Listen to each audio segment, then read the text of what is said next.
আজকে সারা পৃথিবীতে মুসলমানদেরকে নিয়ে যেন সেই বিশ্ব ঠাট্টা করতেছে। মুসলমানের রক্তে জমিন ভাসতেছে, মুসলমানের লাশ আকাশে ছিন্ন ভিন্ন হয়ে টুকরা টুকরা হয়ে যাইতেছে। আর বেঈমান শুধু বক্তব্য দেয়, বিবৃতি দেয়, আলোচনা করে, বৈঠক করে, এই সেই নয় ছয় কথা বলে। কারণটা কি? কারণ আমাদের রবের সাথে আমাদের সম্পর্ক, আমাদের মালিকের সাথে আমাদের সম্পর্কের ঘাটতি, যার কারণে নাফরমান বেঈমান আমাদের সাথে ঠাট্টা মশকারি করছে। এজন্য আমরা প্রত্যেকেই আমাদের আল্লাহর সাথে আমাদের সম্পর্ক ফিরাইতে হবে, নাই তো মুসলমানের বিজয় আসবে না বন্ধু। ধীরে ধীরে ধীরে ধীরে মজলুমের সংখ্যা বাড়তেছে, মজলুমানের সংখ্যা। বিরত থাকার তো কোনো নামই নাই। গাজা, রাফা, মুসলিম অধ্যুষিত এই জায়গা একদম সমান করে ফেলছে। এখন আর একটা ঘরও মাটির উপরে অস্তিত্ব নাই, একজন মুসলমানেরও নাই, সব সমান করে ফেলছে গত কয়েকদিনের আক্রমণ। তাহলে আমি বেশি আফসোস লাগে আমার, যার কলিজার ভিতরে ঈমান আছে, ইসলাম আছে, সে কিভাবে এই নির্মম পরিণতি মুসলমানের দেখে। ওই দিন পত্রিকায় ছবি দিছে, দেখো যে 6 বছরের একটা বাচ্চা মেয়ে, আমি নিজে দেখছি ছবিটা। বাচ্চাটা সাক্ষাৎকার দিতেছে, বলতেছে সাংবাদিকের কাছে, 6 বছর বয়স, বলতেছে আমি অন্যদের সাথে খেলতেছিলাম, হঠাৎ করে বোমা পড়ছে, বোমার আঘাতে আমি বেহুশ হয়ে গেছি। যখন আমার হুঁশ ফিরে আসছে, ও বাচ্চা মেয়ে বলতেছে আমি দেখি তাকায় আমার হাতটা নাই, আমার ডান হাতটা আমার থেকে বিচ্ছিন্ন, আমার হাত কোথায় উড়ে গেছে আমি জানি।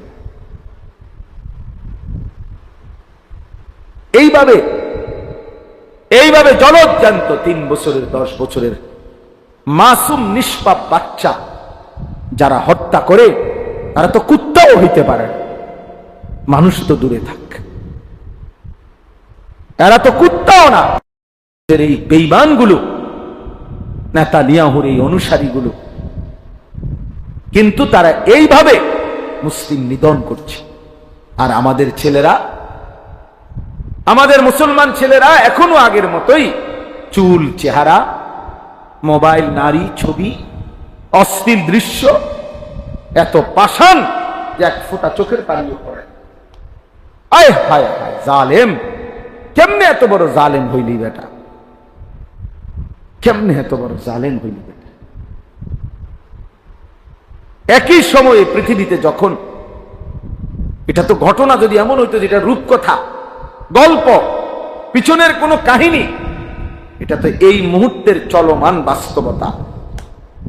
পৃথিবীর এই ছোট্ট পৃথিবীর এক পাশে যখন মুসলমানের রক্তে লাশে জমিন গড়াগড়ি খাচ্ছে, আর আমাদের ছেলেরা এক ওয়াক্ত নামাজও পড়ে না, সারা দিন মোবাইল থেকে চোখটাও ফিরায় না।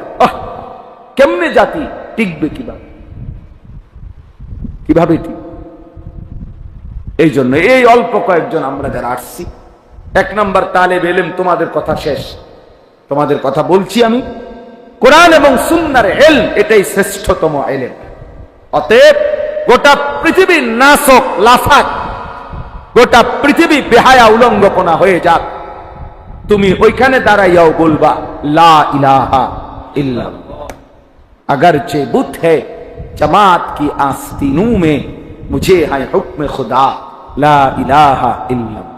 আমাদের কওমি মাদ্রাসার এটা একটা ঐতিহ্য। প্রতি বছর রমজানের পরে আমাদের সারা পৃথিবীর সমস্ত কওমি মাদ্রাসায় নতুন বর্ষ শুরু হয়। আবার রমজানের আগেই, শাবান মাসের 14-র আগেই, 15-র আগেই বছর শেষ হয়ে যায়। অর্থাৎ রমজানের পরে শুরু হয়, রমজানের 15-20 দিন আগে বছর শেষ হয়ে যায়। রমজানের আগের 15 দিন এবং রমজান মাস, বলা যায় এই 1.5 মাস আমাদের কওমি মাদ্রাসা যুগ যুগ ধরে রমজানের ইবাদতের জন্য একান্তই রমজানের ইবাদতে যেন বান্দা মশগুল থাকে, এই জন্য আলাদা ফারেক করে রাখে। এটা আমাদের যুগ যুগ ধরে ঐতিহ্য। মানে কেন আমরা জানুয়ারি হিসাব ধরি না, আমাদের বছর শুরু এখন কওমি মাদ্রাসা, এটার একটা কারণ এটা। অর্থাৎ রমজান মাসে যেন আলাদা পড়ালেখা কোনো চাপ না থাকে, শুধু আল্লাহর ইবাদত, শুধু একাকিত্বে নিজের ব্যক্তিগত ইনফেরাদি ইবাদত। কিতাবের মধ্যে স্পষ্ট আছে, ইমাম মালিক রাহমাতুল্লাহি আলাইহি বিশ্ববিখ্যাত ইমাম, মুজতাহিদ, 4 মাযহাবের একজন ইমাম, মসজিদে নববীর ইমাম, মদিনার ইমাম, ইমাম মালিক রাহমাতুল্লাহি আলাইহি জগৎ বিখ্যাত মুফতি, মুহাদ্দিস, ফকিহ ছিলেন।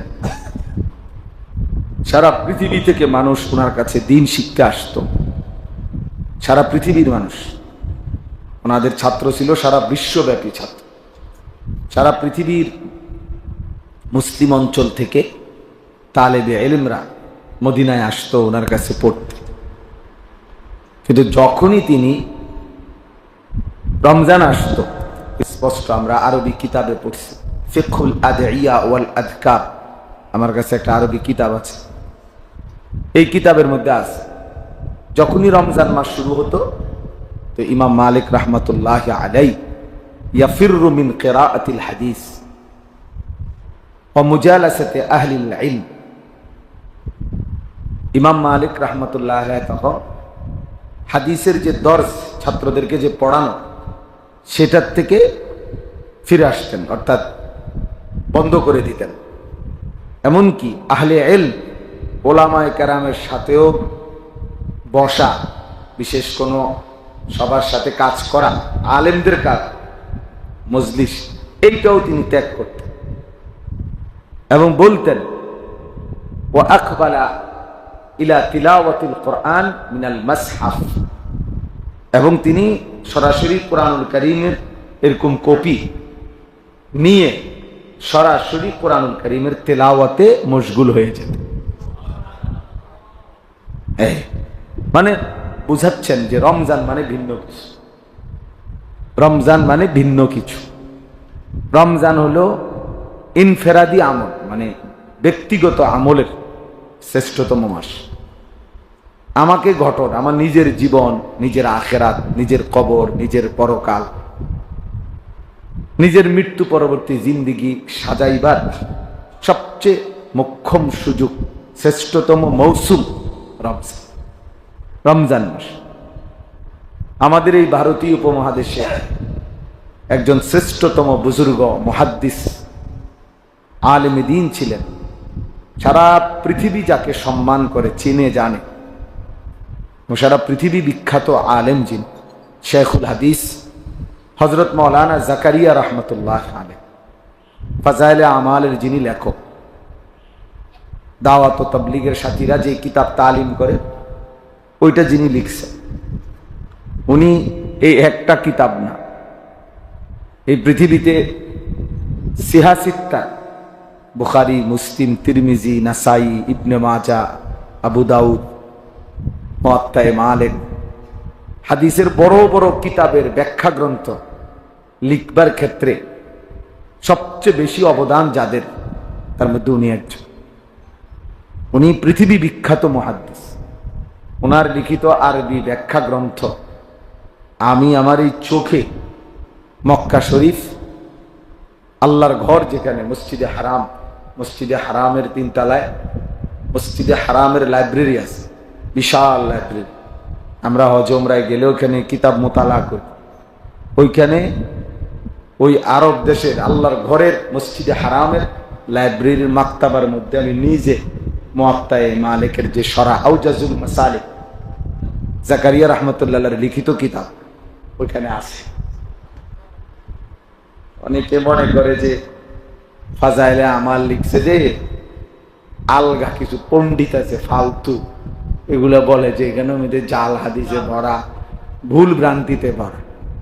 বেওকুফ, আগে তো মন্তব্য করার আগে জানা উচিত যেটা লিখছে লিখছে তা আঙ্গালের ফুট কাঙ্গালে লিখছে না, লিখছেন যিনি তিনি জগৎ বিখ্যাত মুহাদ্দিস, ছোটখাটো মুহাদ্দিস। 60 বছর যিনি, ওই ছেলেরা ওই মোবাইল এগুলো নামো নামো নামো, হাতের মোবাইল এগুলো নামো, এমনি শোনো, মোবাইল লড়াইবা না হাতে ধরে, একদম নিষেধ, না এটা উঠাই দেবো কিন্তু আমি। তো 60 বছর তিনি এক টানা শুধু আল্লাহ রাসূল সাল্লাল্লাহু আলাইহি সাল্লামের হাদিস পড়াইছেন। 60 বছর মসজিদে নববীতে কমপক্ষে 11 বছর যিনি মসজিদে নববীতে রাসূলুল্লাহ সাল্লাল্লাহু আলাইহি সাল্লামের রওজায়ে আতহারের কাছে হাদিস পড়াইছেন। মদিনায় যিনি মদফুন, যিনি ইন্তেকাল করেছেন মদিনা, তিনি জাকারিয়া রাহমাতুল্লাহ। যাই হোক, এই জন্য বললাম উনি জগৎ বিখ্যাত মুহাদ্দিস ছিলেন। তিনি এই এত বড় মানুষ, সারা পৃথিবী ব্যাপী ওনার ছাত্র ভক্ত মুরিদ ছিল। আফ্রিকা অঞ্চলে এখনো সবচেয়ে বেশি মুরিদ আফ্রিকা মহাদেশে শেখুল হাদিস মাওলানা জাকারিয়া রাহমাতুল্লাহ। সবচেয়ে বেশি খেদমত আফ্রিকা মহাদেশে যে সমস্ত বুজুর্গরা করে, তার মধ্যে জাকারিয়া রাহমাতুল্লাহর খলিফা যারা, খোলাফা, ওনারাই সবচেয়ে বেশি আফ্রিকায় খেদমত করেন এখনো। এখন তো আমাদের হযরত মাওলানা ইব্রাহিম আফ্রিকি সাহেব তো জাকারিয়া রাহমাতুল্লাহ শাহগ্রেদের রশিদ, এই বছর যিনি আফ্রিকাতে থাকেন উনি আমাদের বাংলাদেশে ইতিকাফ করছেন, ঢাকা সাইনবোর্ড। শেষ দশকে ওনার সাথে কমপক্ষে 4000-এর চাইতে বেশি মানুষ ইতিকাফ করছে এই বছর, 4000। এই জন্য বললাম, তো ওনার বিষয়টা কেন বললাম, শেখুল হাদিস হযরত মাওলানা জাকারিয়া রাহমাতুল্লাহ আলাইহি এত বিখ্যাত মুহাদ্দিস ছিলেন, আলেম ছিলেন, ফকিহ ছিলেন, পীর ছিলেন, বুজুর্গ ছিলেন। কিন্তু যখনই রমজান আসতেন, এই দর্স তাদরিস, পড়া পড়ানো, হাদিস শেখানো, হাদিস পড়ানো, ফতোয়া, মানুষের সাথে দ্বীনি যত ব্যস্ততা ছিল সব বন্ধ করে দিত। এটা একেবারে স্পষ্ট ওনার জীবনীতে আছে, উনি সব বন্ধ করে দিত। এমনকি কিতাবে আছে যে উনি দরজার সিটকারি লাগাই দিতেন রমজান মাস, শুধু নামাজে যাইতেন, জামাতের থেকে এসে আবার তেলাওয়াত, জিকির, ওজিফা, ব্যক্তিগত ইবাদতে আমলের মধ্যে 24 ঘন্টা লেগে থাকত রমজান মাস। এজন্য হিন্দুস্তানে সাহারানপুর এলাকায়, অর্থাৎ যেখানে উনি থাকতেন, মাজাহিরুল উলুম সাহারানপুর মাদ্রাসা, জাকারিয়া রাহমাতুল্লাহ আলাইহি। তো ওই সাহারানপুরে রেল স্টেশনে, ইন্ডিয়ায় সবচেয়ে বেশি চলাচল করতে হয় রেল স্টেশন, রেলগাড়িতে। ইন্ডিয়ায় চলাচল বেশি করে মানুষ রেল লাইনে, আমাদের এই লোকাল বাসের চাইতেও বেশি হলো কি ট্রেন বেশি ওখানে। তো সাহারানপুর স্টেশনে তখনকার যুগে রেল স্টেশনে সারা পৃথিবী থেকে মানুষ ওনার সাথে দেখা করার জন্য আসতো জাকারিয়া রাহমাতুল্লাহর কাছে, ওনার ভক্তরা, মুরিদরা, ছাত্ররা। কিন্তু যখনই রমজান মাস আসতো, তো রেল স্টেশনের যারা কুলি, তারাও তো বুঝতো যে এই রেল স্টেশনে যারাই একটু দিনদার শ্রেণী নামতো, ওরা বুঝতো যে ওনারা জাকারিয়া রাহমাতুল্লাহর কাছে যাইতেছে, এরা জানতো এটা। কিন্তু রমজান মাস আসলেই তো এই কুলিরা যখন কেউ দেখতো এরকম কোন দিনদার লোক রেল স্টেশনে আইয়া নামছে, তো জিজ্ঞাসা করতো, আপনি কই যাবেন? বললো যে জাকারিয়া রাহমাতুল্লাহর সাক্ষাতে যাচ্ছি। তো কুলি বলতো, ইন্না লিল্লাহ, আপনি জানেন না শায়েখের এখন রমজান মাস? মানে কুলিরাও জানতো যে এই রমজান মাসে শায়েখ কারোর সাথে কি করে না, দেখা দেয়। তো হেরাও আফসোস করতো যে আহা, শায়েখের তো এখন রমজান মাস, শায়েখের এখন রমজান মাস। আমরা যেরকম কই যে আমনে তো সিজন কাপড় ব্যবসায়ী করে রমজান মাসে কয় না যে আরে তোমার তো এখন কি বাম্পার, তোমার তো এখন ব্যবসার বাম্পার, এরকম। তার মানে শায়েখের এখন রমজান মাস। তো আমি ওই সবকের কারণে এই কথাটা বললাম, মানে কেন তোমরা অনেক ছেলেরাও আছো, তোমাদের ওইটা বোঝা উচিত। আমাদের কওমি মাদ্রাসা রমজানের পরে বছর শুরু করে কেন, আর রমজানের অর্থাৎ শাবান, যেটা আমরা লাইলাতুন নিসফে মিন শাবান শবে বরাত বলি, স্বাভাবিকভাবে আমাদের এই শবে বরাতের আগেই বছর কি হয়ে যায়, শেষ হয়ে যায়, বার্ষিক পরীক্ষা সালানা পরীক্ষা হয়ে যায়। তো এর পর থেকে পুরা রমজান ব্যাপী আমাদের ফিকির থাকে, তার ব্যক্তিগত আলাদা পড়ালেখা, ইবাদত, আমল, তেলাওয়াত, দোয়া ইত্যাদি আমল। আবার রমজানের পরে নতুন বছর শুরু হয়। এজন্য এটা রমজান মাসটাকে আলাদা আল্লাহ পাকের ইবাদত এবং বন্দিগিতে আদায় করার জন্যই আমাদের বুজুর্গানে দিন যুগ যুগ ধরে এই নিজাম চালু করেছে। এই জন্য আজকেও আলহামদুলিল্লাহ এই ধারাবাহিকতায় এই কয়েকদিনের মধ্যে আগামী এক সপ্তাহের ভিতরে বাংলাদেশের শত শত হাজার হাজার মাদ্রাসায় সবক দেওয়া হবে। আমাদের বুজুর্গরা, ওলামারা বিভিন্ন মাদ্রাসায় সবক দিবেন। তো আজকেও যে এই মাদ্রাসার যা বাচ্চাদেরকে সবক দেওয়া হলো, আল্লাহ তাআলা প্রত্যেককে আলেম দ্বীন হিসাবে কবুল করে নেন। ইলম অনেক বড় নিয়ামত, যাকে আল্লাহ তাআলা ইলম দান করছে, কোরআন সুন্নাহর ইলম, তাকে আল্লাহ তাআলা সবচেয়ে বড় নিয়ামত দান করছে। কোরআনুল কারীমের মধ্যে আছে আল্লাহ তাআলা বলছেন, ইয়ারফাইল্লাহুল্লাযীনা আমানু মিনকুম, আল্লাহ তাআলা যারা ঈমানদার তাদেরকে মর্যাদাবান করেন, সম্মানিত করেন, উচ্চ মর্যাদাবান করেন। তবে আল্লাহ তাআলা বলতেছেন ওয়াল্লাযীনা উতুল ইলমা দারাজাত, আর তবে যাদেরকে আল্লাহ তাআলা ইলম দান করছেন তাদের মর্যাদার কোনো সীমা পরিসীমা নাই। দারাজাত, তাদের মর্যাদা সীমাহীন, অগণিত, বহু বচন, কোনো সংখ্যা নির্ধারণ নেই। এজন্য সবার এটা বোঝা উচিত, সবার, যে কোরআন এবং সুন্নাহর ইলম আল্লাহ তাআলা যাকে দান করছেন তার সমকক্ষ এই জেনারেল লাইনের সবগুলো বই একত্র করলে হবে। সারা পৃথিবীর সমস্ত ইউনিভার্সিটির পড়ালেখা একত্র করলেও কোরআন সুন্নাহর কাছেও আসবে। এই জন্য উচ্চ শিক্ষা কিংবা উচ্চ শিক্ষিত কেউ যদি বলে তো সেটা একমাত্র কোরআন এবং সুন্নাহর ইলম। কোরআন সুন্নাহর ইলম ছাড়া কেউ যদি অন্য কিছুকে উচ্চ শিক্ষা বলে তো সে তার ঈমানের সমস্যা, তার ঈমানের মধ্যে কি, কারণ কোরআনুল কারীমের সামনে, রাসূলুল্লাহ সাল্লাল্লাহু আলাইহি ওয়াসাল্লামের সুন্নাহর সামনে বাংলা, অঙ্ক, ইংরেজি, পদার্থ, জীববিজ্ঞান, রসায়ন বিজ্ঞান, চিকিৎসা বিজ্ঞান, এরপরে যে কারিগরি শিক্ষা, এরপরে যত ইঞ্জিনিয়ারিং, সব কিছু একসাথ করলেও কোরআনুল কারীমের সূরা ফাতিহার একটি অক্ষরের সমান মর্যাদা হবে না। তাহলে কাজেই যেটা শ্রেষ্ঠ ইলম, তো ওই ইলমে যারা শিক্ষিত তারাই উচ্চ শিক্ষিত, তারাই সবচেয়ে বেশি জ্ঞানে এবং ইলমে তারাই ধনী। এজন্য আমি অনেক সময় বলি, ওই যে ইলম, এটার অর্থ শুধু জ্ঞান বললেই যথেষ্ট না। ইলম অর্থ বাংলা যদিও বলা হয় জ্ঞান, কিন্তু আসলে ইলম এটা আলাদা পরিভাষা। নামাজ অর্থ শুধু প্রার্থনা বললেই নামাজ বুঝায় না। নামাজ মানে প্রার্থনা না, না প্রার্থনা না, নামাজ একটি পরিভাষা। সালাত, এটার একটা নির্দিষ্ট কাইফিয়াত আছে, যার যে কোনো ভাবে প্রার্থনা করলেই সেটা নামাজ হয় না।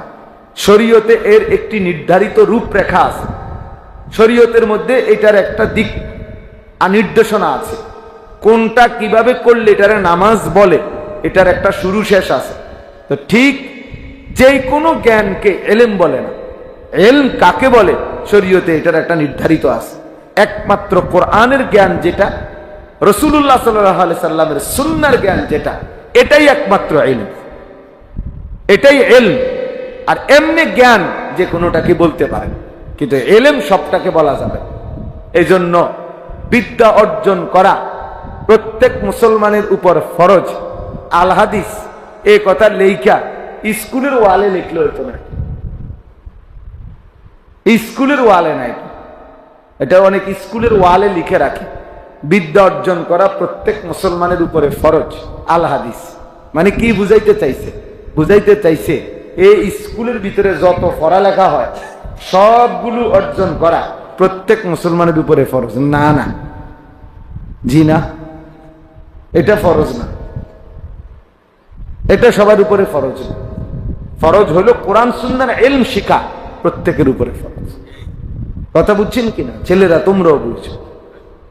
ইসলাম যেই জ্ঞানকে উৎসাহিত করেছে সে জ্ঞান আল্লাহ তাআলার নামের মাধ্যমে, যে জ্ঞান ইকরা বিসমি রাব্বিক, প্রথম দিন আল্লাহ বলে দিছেন পড়বেন, পড়েন বন্ধু, তবে রবের নামে। বিসমি রাব্বিকা, আপনার রবের নাম। এজন্য আল্লাহর নামে যেই পড়া হয় না, মালিকের নামে যেই পড়া না, সে পড়া মূলত কোনো পড়াই না, পড়াই না। এজন্য জিবরাইল আলাইহিস সালাম প্রথম দুইবার নবী সাল্লাল্লাহু আলাইহি সাল্লামকে শুধু ইকরা বলছে, পড়েন।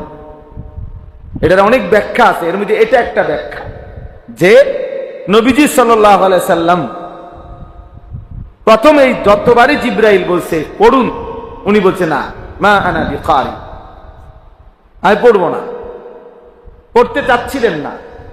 কিন্তু যখনই জিবরাইল আলাইহিস সালাম বলছে ইকরা বিসমি রাব্বিক, এইবার নবীজি পড়া শুরু করে দিয়েছে। যেন নবীজি বলতেছে, তো জিবরাইল আমি তো এইটার অপেক্ষায় ছিলাম যে রবের নামে পড়বেন, এটা কইলে না পড়তাম বেটা, তুমি কি কও হুদা পড়েন, হুদা পড়তাম কি? এটা একটা তাওসিফ, আরো আছে বাকি, এটাও একটা কি তাওসিফ। যখন বলছে রবের নামে, আল্লাহর নামে পড়ুন, তো নবী সাল্লাল্লাহু আলাইহি সাল্লাম আর থামে নাই। সেই যে তিনি পড়া শুরু করছে, তো 23 বছর পড়েই গেছে, 30 পারা কোরআন পড়ে গেছে, যেদিন রবের নামে পড়া। এই জন্য মুসলমান হিসাবে ওই মানুষের জীবন ব্যর্থ জীবন যে আল্লাহর কোরআন পড়তে পারে না। মুসলমান হিসাবে ওই জীবন ব্যর্থ জীবন যে রাসূলুল্লাহ সাল্লাল্লাহু আলাইহি সাল্লামের সুন্নাহ পড়তে জানে না। বাকি পড়ালেখাগুলো একজন মানুষ যদি নাও পড়তো, তাহলে দুনিয়ার ভাত মাছ খাদ্য পানীয়র জন্য যথেষ্ট ছিল, এমনি ভোগ করতে পারে। কেউ যদি বাংলা, অঙ্ক, ইংরেজি, পদার্থ, জীববিজ্ঞান এক লাইনও না পড়ে, কেউ যদি একেবারে নামও লিখতে পারে না, অঙ্ক ইংরেজি তো পরের কথা, বাংলাতে তার নামটাও লিখতে জানে না, দস্তখতটাও দিতে পারে না, বরং শুধু টিপসই দেয়। এমন মানুষ আছে না যারা কি দেয়? টিপ দেয়, আর টিপসই দেয়, টিপসইও দিতে পারে না। আরেকজনে আঙ্গুল দইরা দেওয়া লাগে, এন দিয়ে দেন, এটা এন দিয়া, এবার কোনান দিয়ে টিপ দিব, হেডেও পেতে পারে, বুঝেন না? আর দলিল ওরা দেন না, আঙ্গুল দিয়ে দইরা দেন, তাহলে টিপসই দেয়। তাহলে এরকম এত মূর্খ যে নামটুকুও দস্তখত করতে জানে না, অথচ ওই লোকটাও দুনিয়া পূর্ণ ভোগ করে। ভাত মাছ চাল ডাল, দালান বিল্ডিং, স্ত্রী সন্তান সংসার, নেতাগিরি মাতব্বরি ফুটাঙ্গিরি, সব কিছু মূর্খ বকলক তারাও দুনিয়া করতেছে। মূর্খ কোনো নেতা নাই, সই করতে পারে না এমন কোন নেতা নাই। আমি দেখছি না এমন নেতা আছে, আমার এলাকায় দেখছি কোটি কোটি টাকার মালিক, কোটি কোটি কোটি কোটি কোটি টাকার মালিক বেটা, হেইতে বেটা ফেফার উল্টে ধরে।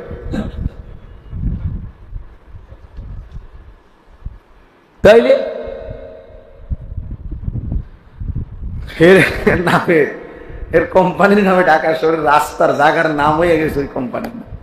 যাই হোক, তাহলে বুঝাইতে চাইলাম একদম মূর্খ ছিল, দুনিয়া ভোগ করতেছে। তার অধীনের কর্মচারী হইল তোমার ডক্টরেট ডিগ্রি করা কর্মচারী, যে তার কর্মচারী যিনি বড় পিএইচডি করা, সে কয় ওনারে স্যার স্যার স্যার স্যার, এইতে স্যার কি এইটাও তো কইতে পারে, তার বাপে জানেনি স্যার। কিন্তু আল্লাহ তাআলা তাকে কোটি কোটি টাকা সম্পদ দিচ্ছে। তাহলে দুনিয়া ভোগ করার জন্য এই পড়ালেখা না হলেও চলত, কিন্তু কোরআন এবং সুন্নাহর ইলম ছাড়া আখিরাত মিলবে না। তাহলে বাংলা অঙ্ক ইংরেজি ছাড়া দুনিয়া মিলবে, কিন্তু কোরআন সুন্নাহ ছাড়া আখিরাত মিলবে না। আখিরাত তোমার মামুর বাড়ি না,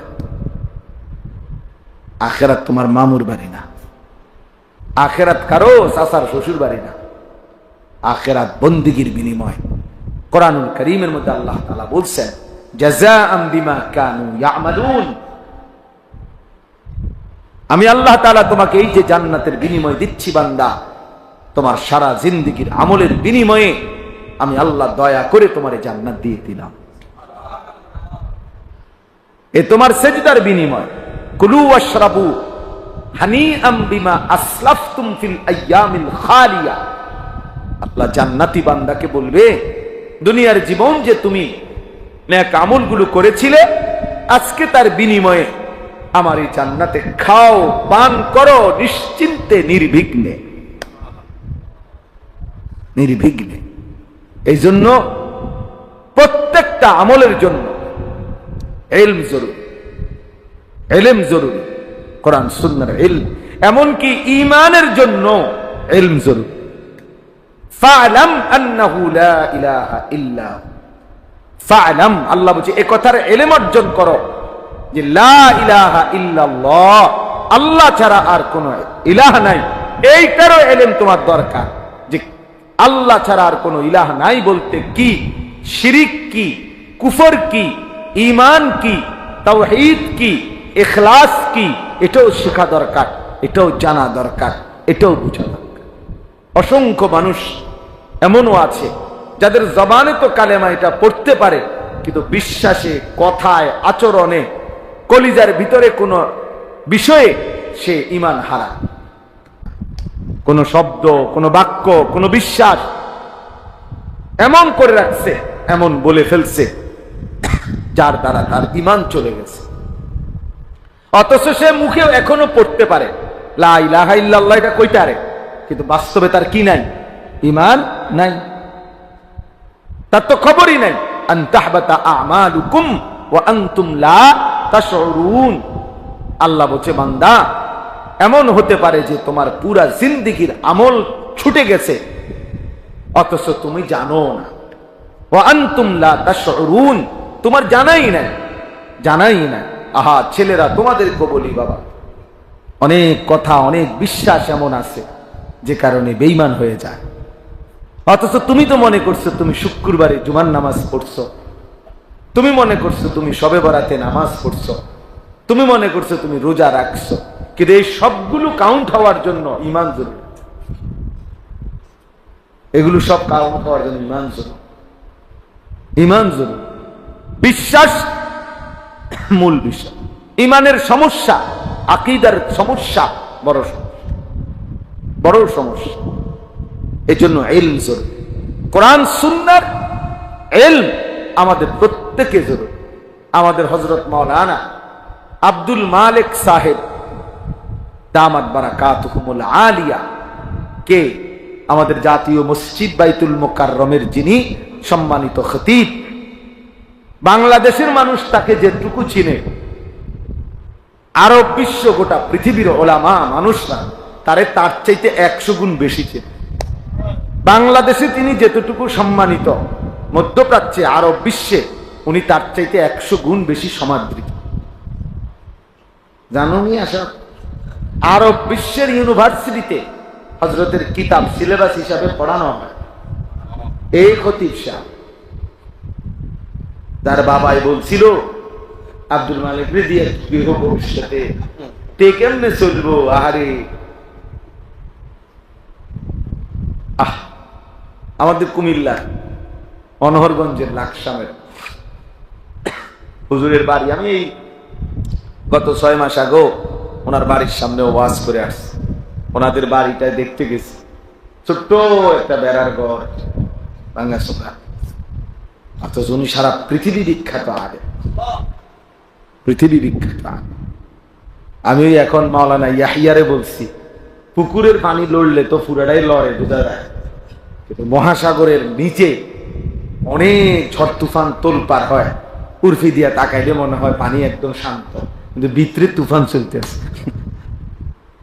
তা আমাদের বাংলাদেশে তো আমরা অনেকে অনেক বক্তারে মনে করি, এবারে সব বক্তা, সুবহানাল্লাহ, উনি শরীয়ত, উনি মারেফত, উনি তরিকত, উনি রাহনুমায়ে শরীয়ত, পীরানে পীর, দস্তগীর, উনি ভৈরবের ফুল, যমুনার ব্রিজ, খাতা বালিশ, লোড়া বদনা, সব সব বক্তা। মানে একজন মানুষের কাছে হয়তো একটু পরিচিত হয়েছে, আল্লাহ করাইছে, এবার যত চাপ সবরের উপর চাপায়, এবার ছাদ ডালাই বক্তা সব যাইতে হবে, এইবার মোটরসাইকেল কিনছে, এটার দোয়া, এটা ওই বক্তা, ওরা বক্তা, একটা মোটরসাইকেলের দোয়াও করতে হবে, যার যত মুশকিল সব কিছুর মধ্যে। অথচ আপনার বাস্তবতা হল এমন অসংখ্য আলেম দ্বীন আছে যাদের ভেতরে সাগর মহাসাগরের ঢেউ চলতেছে, কিন্তু পৃথিবীবাসী টেরও পায় না, পৃথিবীবাসী জানেও না। একটা জিনিস মনে রাখতে হবে, আল্লাহ তাআলার দুইটা সিফাত, আয-যাহির আল বাতিন। আয-যাহির মানে যিনি প্রকাশকারী, আল বাতিন মানে যিনি গোপন করে রাখেন, আবৃতকারী। তো আল্লাহ তাআলার সিফাত গুলো আল্লাহ বান্দার উপরে তার বহিঃপ্রকাশ করে।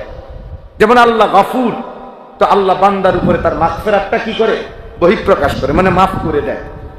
আল্লাহ তাআলা আজিজ, শক্তিশালী, তো আল্লাহ তাআলা তার সৃষ্টির উপরে তার শক্তিটাকে কি করে? বহিঃপ্রকাশ। কথাটা বুঝছেন কিনা? তুমি বুঝো কমপক্ষে বেটা ইলিয়াস। তো আল্লাহ তাআলা তার নামের সিফাত তার সৃষ্টির উপরে কি করে? বহিঃপ্রকাশ করে। ঠিক আল্লাহর দুটা নাম, আয-যাহির যিনি প্রকাশ করেন, আল বাতিন যিনি গোপন রাখেন, আবৃতকারী। তো আল্লাহ তাআলাও তার বান্দাদের মধ্য থেকে এই দুই নামের আলোকে কাউকে তিনি প্রকাশ করেন, কাউকে তিনি গোপন রাখেন। বুঝছেন শাহাদাত? এটা আল্লাহ তাআলার কুদরত। যারে তিনি প্রকাশ করছেন তো তারে আল্লাহ তাআলা আয-যাহির নাম থেকে দিয়েছেন, যারে তিনি গোপন রাখছেন তারে আল বাতিন থেকে গোপন রাখছেন। পৃথিবীকেও চিনছে না আর কি। হাসরের ময়দানে দেখা যাবে বাদশাহ, বাদশাহ। তখন বাকিরা এই যারা স্লোগান দিছে তারা গো ইন্না লিল্লাহ, কি ধরা খাইলাম, স্লোগান দিলাম কারে? বুজুর্গ কেডা? বুজুর্গ তো বড়া না, আয় হায় হায় কি ভুল করলাম। এই জন্য আল্লাহ তাআলা তার উভয় নাম জাহের করে, আল্লাহ প্রয়োগ করে, বহিঃপ্রকাশ করে। এই জন্য কাউকে যদি পৃথিবী খুব চিনে তার জন্য শুকর আদায় করা, কাউকে যদি কেউ না চিনে তার জন্য শুকর আদায় করা। সারা দুনিয়া চিনুক বা না চিনুক, আমার মালিক চিনে কিনা সেটা হলো দেখার। আমরা ওই বুজুর্গরা যারা আল্লাহর ওলিরা তো সাদামাঠা উদাহরণ দেয়। আমার মনে আছে আমি ছাত্র জীবনে বয়ানে শুনছি, বুজুর্গ উলামায়ে কেরাম তো ওই বলছে উদাহরণ দিতে গিয়া যে নতুন বউ মেয়েরে তার বিয়ে, তো তার বান্ধবীরা তারে নতুন করে সাজাইতেছে কাপড় টাপড় গহনা দিয়ে, হ্যাঁ, তারা খুব সুন্দর করে তারে নতুন বধূ নতুন বউ হিসাবে সাজাইছে। সাজাইয়া সবাই বলতেছে যে মাশাআল্লাহ, তোকে না দারুণ দেখাচ্ছে, খুব সুন্দর হয়েছে, হ্যাঁ, শাড়িটা খুব চমৎকার হয়েছে, ওড়নাটা খুব সুন্দর হয়েছে, এভাবে সবাই প্রশংসা করতেছে। কিন্তু ওই মেয়ে কাঁদতেছে। তো সব বান্ধবীরা বলতেছে যে এত সুন্দর সাজে তোকে আমরা সাজাইলাম, তো তারপরও তো কাঁদতেছো কেন? আমরা সবার কাছে এত সুন্দর লাগতেছে, আমরা সবাই বলতেছি। তখন ওই কন্যা নববধূ মেয়েটা তখন বলছে, বান্ধবীরা তোমরা সবাই সুন্দর লাগছে এটা বললে কি লাভ হবে? যার জন্য আমার সাজাইছো সে যদি আমাকে সুন্দর না বলে, সে আমাকে সুন্দর বলবে কিনা, তার কাছে পছন্দ হবে কিনা, এটা না মূল দেখার বিষয়। তাইলে গোটা পৃথিবীবাসী তো আমারে নিয়ে লাফালাফি করছে, তোমারে নিয়ে লাফালাফি করছে। হ্যাঁ, আরশে আজিমের মালিক তিনি পছন্দ করলেন কিনা এটা না দেখার বিষয়, এটা না দেখার বিষয়। মানুষ তো হইছে 50,000, কিন্তু আরশে আজিমের কি খবর? মানুষ তো হইছে 5 লাখ, বুঝলাম, কিন্তু আসমানে কি হইছে সেটা না দেখার বিষয়। আল্লাহ তাআলার কাছে গ্রহণযোগ্য হয়েছে কিনা সেটাও তো দেখার বিষয়।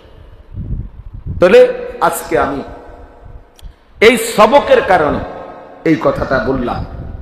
ছেলেরা, বাবারা, তোমাদেরকেও, যারা মাদ্রাসার ছাত্র, তোমাদেরকেও বলি, বাপ, এ গোটা পৃথিবীর যত চাকচিক্য, বিলাসিতা, যার যত নাফরমানি, খামখেয়ালি, কেউ মোবাইল টিপতেছে, কেউ চুলের ফ্যাশন করতেছে, কেউ মোটর সাইকেল চলাইতেছে, কেউ 14 বছর বয়সে বাঁধনহীন, কোনো বাঁধন নিষেধ নাই, আনন্দ ফুর্তি মজা করতেছে, নারী, ছবি, অশ্লীল দৃশ্য, নাচ গান, বেহায়াপনা, অসভ্যতা, নোংরামি, যা মন চায় তাই করতেছে।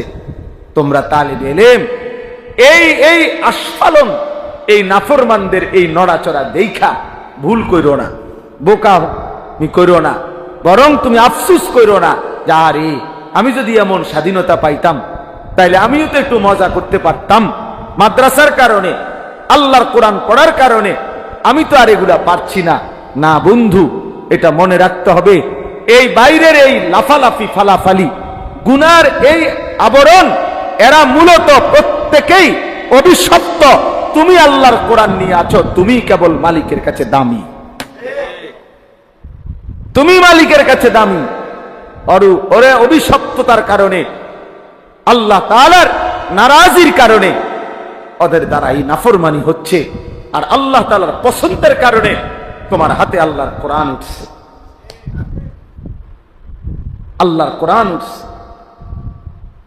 হ্যাঁ হ্যাঁ, এই এখনো আজকেও মাগরিবের নামাজ পড়ছি যেই জায়গায়, মাগরিব, হ্যাঁ মাগরিবের নামাজ পড়ছি যেখানে, তো নামাজের সালাম ফিরাইয়া আবার নামাজ পড়ছি। এখন সালাম ফিরাইয়া আবার পড়ছি সিরাতাল মুস্তাকিম, আছে ইহদিনা সিরাতাল মুস্তাকিম। তার বাড়ির মুস্তাকিম না, তার স্বাস্থ্য ভাই, তার মনোস্বাস্থ্য ভাই না, আমারই মুস্তাকিম, বুঝছেন? আফসোসের পরে আবার সালাম ফিরাইয়া মাগরিব আবার নিয়ত বাইন্দা লাইছে, আমি কিটা করব, কাতারে মাসেন দিয়ে কোন দিকে যাও, বুঝছেন না? হিসেব করে কই যাবো, তা আবার নামাজ সাথীদেরকে বলছি আবার পড়ে নামাজ। হ্যাঁ বেটা, আল্লাহ তাআলার কোরআন কালামে এটুকু শুদ্ধ করতে পারে না ওই জীবন, কি পরিমাণ অভিশপ্ত জীবন। যাকে আল্লাহ তাআলা জবান দিয়েছেন, যিনি দিলেন জবান, যার জিহ্বা, যার চোখ, যার নাক, যার কান, আহা, তার নামটাই সুন্দর করতে পারে না, তার কথাটাই পড়তে পারে না, সেই মালিকের চিঠি আল্লাহর কোরআন, হ্যাঁ, সেই রাসূলের চিঠি হাদিস, এটাই যে পড়তে পারে না, সে আর জীবনে কি বললো এই জিহ্বা দিয়ে? একটা মজার কথা শোনো, আমার কাছে একটা উর্দু সরা আছে, তাকরীরে বুখারী, আমরা ছাত্র জীবনে পড়ছি। শেখুল হাদিস হযরত মাওলানা জাকারিয়া রাহমাতুল্লাহি আলাইহি, এই উনাকে, এই যার নাম আমি একটু আগে বললাম, উনারে একবার প্রশ্ন করছে যে হযরত রাসূলুল্লাহ সাল্লাল্লাহু আলাইহি ওয়াসাল্লামের এক একটা হাদিস কতবার পড়া উচিত, কতবার পড়া উচিত? হযরত তখন উত্তর দিছে, ওই উর্দু কিতাব আছে, প্রিয়তমের চিঠি কতবার পড়া উচিত। ভালোবাসার মানুষ যখন চিঠি দেয়, আগের দিনে তো চিঠি ছিল, তো ভালোবাসার মানুষ যদি চিঠি লেখে, সেই চিঠি কয়বার পড়ে? কয়বার পড়ে? একবার পড়ে ফেলে দেয়? 1000 বার পড়ে, 100 বার পড়ে। প্রিয়তমের মেসেজ কতবার পড়ে? বারবার। তো রাসূলুল্লাহ সাল্লাল্লাহু আলাইহি সাল্লামের হাদিসও তো এভাবে হাজার বার লাখো বার পড়া উচিত, রবের কালাম বারবার পড়া উচিত। আমার শায়েখ আল্লামা মুফতি মুশতাকুন নবী কাসিমি হুজুর রে, আমি যখন মাদ্রাসার ছাত্র ছিলাম, এরপরে ফারেগ হইলাম, না হয়তো আজকে কমপক্ষে 20 থেকে 22 বছর টানা আমি উনারে দেখতেছি। প্রতি বছর উনি উমরায় যায়, হজে যায়, ধারাবাহিক আল্লাহর ঘরের প্রতি একটা পাগলা নেশা উনার, মক্কা মদিনার প্রতি। তো আমি একবার উনারে জিগাইছিলাম এমনি যে হুজুর আপনি হজ উমরা কতবার করছেন? তখন হুজুরে আমারে বলছিল, মাওলানা এক উত্তর দিছে কি সুন্দর। হুজুর বলতেছে, মাওলানা শ্বশুর বাড়ি মানুষ কয়বার যায় এটা কি গুনে রাখে? আপনি গুনছেন কয়বার শ্বশুর বাড়ি গেছেন? তার মানে প্রিয় জায়গায় কতবার গেছি এটা কি গুনার বিষয়? এত মহব্বতের বিষয়, এত ভালোবাসার বিষয়, এত মহব্বতের বিষয়, মহব্বতের বিষয়। এই জন্য আজকে দোস্ত এই অনেক যে কয়জন জেনারেল বা শিক্ষিত তোমরা যারা ছেলেরা বাবা, তোমাদের ওই পড়ালেখার প্রতি আমাদের কোনো ঘৃণা নাই, আমরাও জেনারেল লাইনে পড়ছি, কিন্তু শুধু একটাই অনুরোধ, কোরআনুল কারীমের এই সবক, আমি আজকে রাজাবাড়ি মাদ্রাসার এই সবকে এটা বললাম যে তোমরাও সবাই এবং আপনারা যারা কোরআন শরীফ পড়তে পারেন না প্রত্যেকেই নিয়ত করেন, এই জবান আল্লাহর দেওয়া, এই চোখ আল্লাহর দেওয়া। যার চোখ তার নাম বলতে পারে না, যার জিহ্বা তার নাম পড়তে পারে না, তার কালাম করতে পারে। আলাম নাজআল লাহু আইনাইন ওয়া লিসানান ওয়া শাফাতাইন। আল্লাহ তাআলা জিজ্ঞাসা করবে যে বান্দা বলো আমি কি তোমাকে দুইটা চোখ দেই নাই? আলাম নাজআল লাহু আইনাইন, আমি কি জিহ্বা দেই নাই? আমি কি দুইটা ঠোঁট দেই নাই? আমি দিলাম, আমার নাম পড়তে পারো না, আমার নাম বলতে পারো না। আজকে সারা পৃথিবীতে মুসলমানদেরকে নিয়ে সারা বিশ্ব ঠাট্টা করতেছে, মুসলমানের রক্তে জমিন ভাসতেছে, মুসলমানের লাশ আকাশে ছিন্ন ভিন্ন হয়ে টুকরা টুকরা হয়ে যাইতেছে। আর বেঈমান শুধু বক্তব্য দেয়, বিবৃতি দেয়, আলোচনা করে, বৈঠক করে, এই সেই 9-6 কথা বলে। কারণটা কি? কারণ আমাদের রবের সাথে আমাদের সম্পর্ক, আমাদের মালিকের সাথে আমাদের সম্পর্কের ঘাটতি, যার কারণে নাফরমান বেঈমান আমাদের সাথে ঠাট্টা মশকারি করছে। এজন্য আমরা প্রত্যেকেই আমাদের আল্লাহর সাথে আমাদের সম্পর্ক ফিরাইতে হবে, নাই তো মুসলমানের বিজয় আসবে না বন্ধু। ধীরে ধীরে ধীরে ধীরে মজলুমের সংখ্যা বাড়তেছে, মজলুমানের সংখ্যা। বিরত থাকার তো কোনো নামই নাই, বরং ইসরায়েলের ইহুদি কুত্তারা গাজা, রাফা, মুসলিম অধ্যুষিত এই জায়গা একদম সমান করে ফেলছে। এখন আর একটা ঘরও মাটির উপরে অস্তিত্ব নাই, একজন মুসলমানেরও নাই, সব সমান করে ফেলছে গত কয়েকদিনের আক্রমণ। তাহলে আমি বেশি আফসোস লাগে আমার, যার কলিজার ভিতরে ঈমান আছে, ইসলাম আছে, সে কিভাবে এই নির্মম পরিণতি মুসলমানের দেখে। ওই দিন পত্রিকায় ছবি দিছে, দেখো যে 6 বছরের একটা বাচ্চা মেয়ে, আমি নিজে দেখছি ছবিটা, বাচ্চাটা সাক্ষাৎকার দিতেছে, বলতেছে সাংবাদিকের কাছে, 6 বছর বয়স, বলতেছে আমি অন্যদের সাথে খেলতেছিলাম, হঠাৎ করে বোমা পড়ছে, বোমার আঘাতে আমি বেহুশ হয়ে গেছি, যখন আমার হুঁশ ফিরে আসছে, ও বাচ্চা মেয়ে বলতেছে আমি দেখি তাকায় আমার হাতটা নাই, আমার ডান হাতটা আমার থেকে বিচ্ছিন্ন, আমার হাত কোথায় উড়ে গেছে আমি জানি না।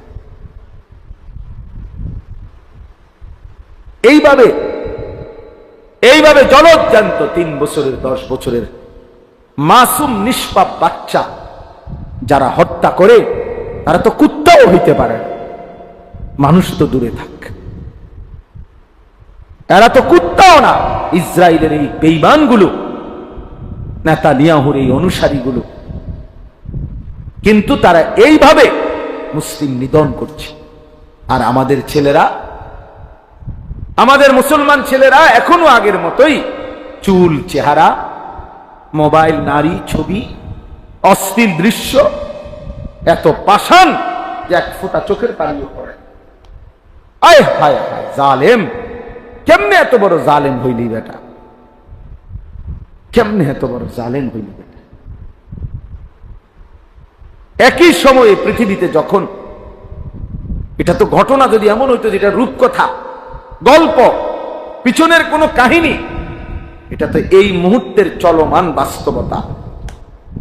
পৃথিবীর এই ছোট্ট পৃথিবীর এক পাশে যখন মুসলমানের রক্তে লাশে জমিন গড়াগড়ি খাচ্ছে, আর আমাদের ছেলেরা এক ওয়াক্ত নামাজও পড়ে না, সারা দিন মোবাইল থেকে চোখটাও ফিরায় না।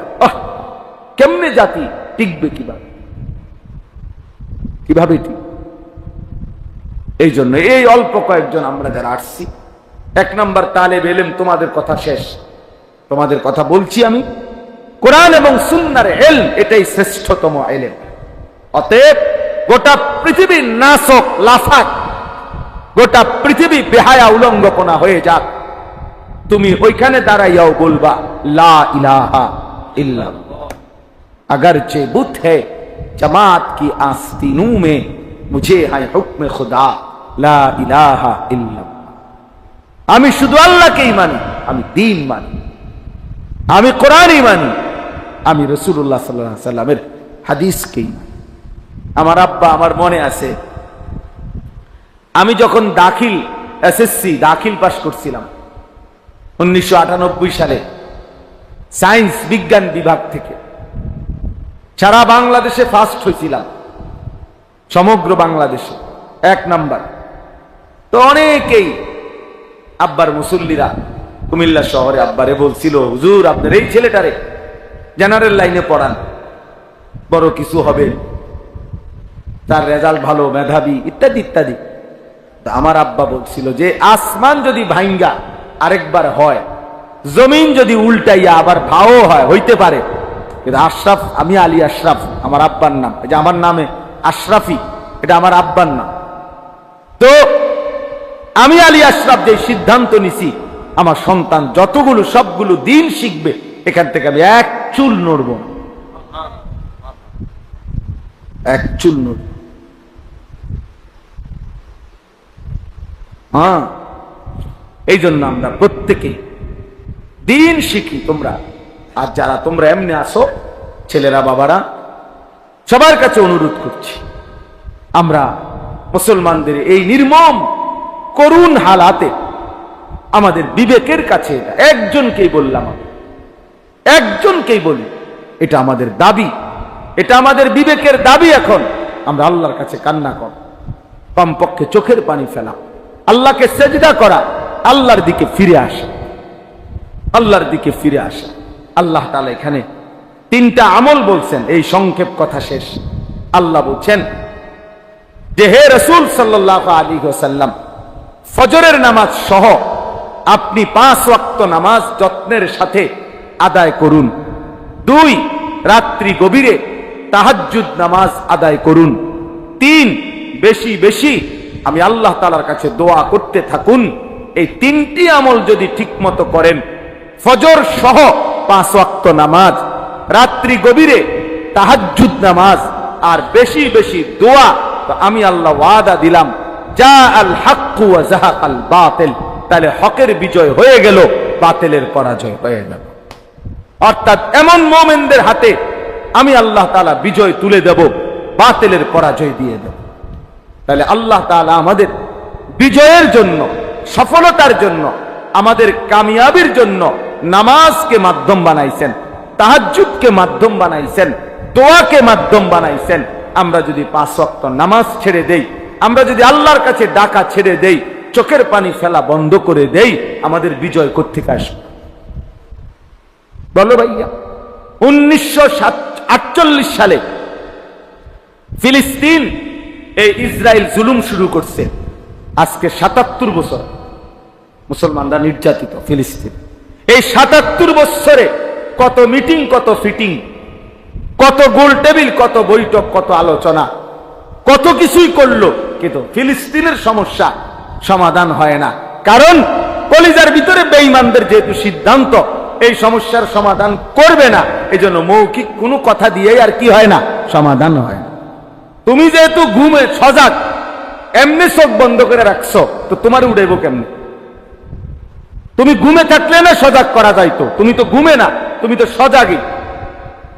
তুমি ইচ্ছা করে না চোখ বন্ধ করে রাখছো, এই জন্য না তোমার যতই ডাকে তুমি চোখ খোলো না। অথচ যদি বাস্তবিক ঘুমে থাকতে তাইলে তো জাগানো যায়। আমাদের ওদের হালাত আছে, ওরা তো ইচ্ছা করে সিদ্ধান্ত নিয়ে রাখছে মুসলমানকে নিশ্চিহ্ন করে দিবে। এই জন্য মৌখিক কোনো বিবৃতি দিয়ে এগুলার সমাধান হবে না। আমাদের আল্লাহর সাথে সম্পর্ক, আমাদের জিহাদ ফি সাবিলিল্লাহ, আমাদের রক্ত, আমাদের জীবন বিলিয়ে দেওয়া, শাহাদাতের খুন, এর মাধ্যমে ইনশাআল্লাহ বিজয়ের পতাকা উড়বে, ইনশাআল্লাহ অবশ্যই উড়বে, কোনো সন্দেহ নেই। আমি এই মাত্র মাওলানা ইয়াহিয়াকে বলছি, ইয়াহিয়া মনে রাখবা, যদি কোনোদিন শুনো ফিলিস্তিনের একজন মানুষও মুসলমান বাইচা নাই, একজনও নাই, তারপরও খোদার কসম এ কথা যে এরপরও বলতে হবে বিজয় মুসলমানের হবে।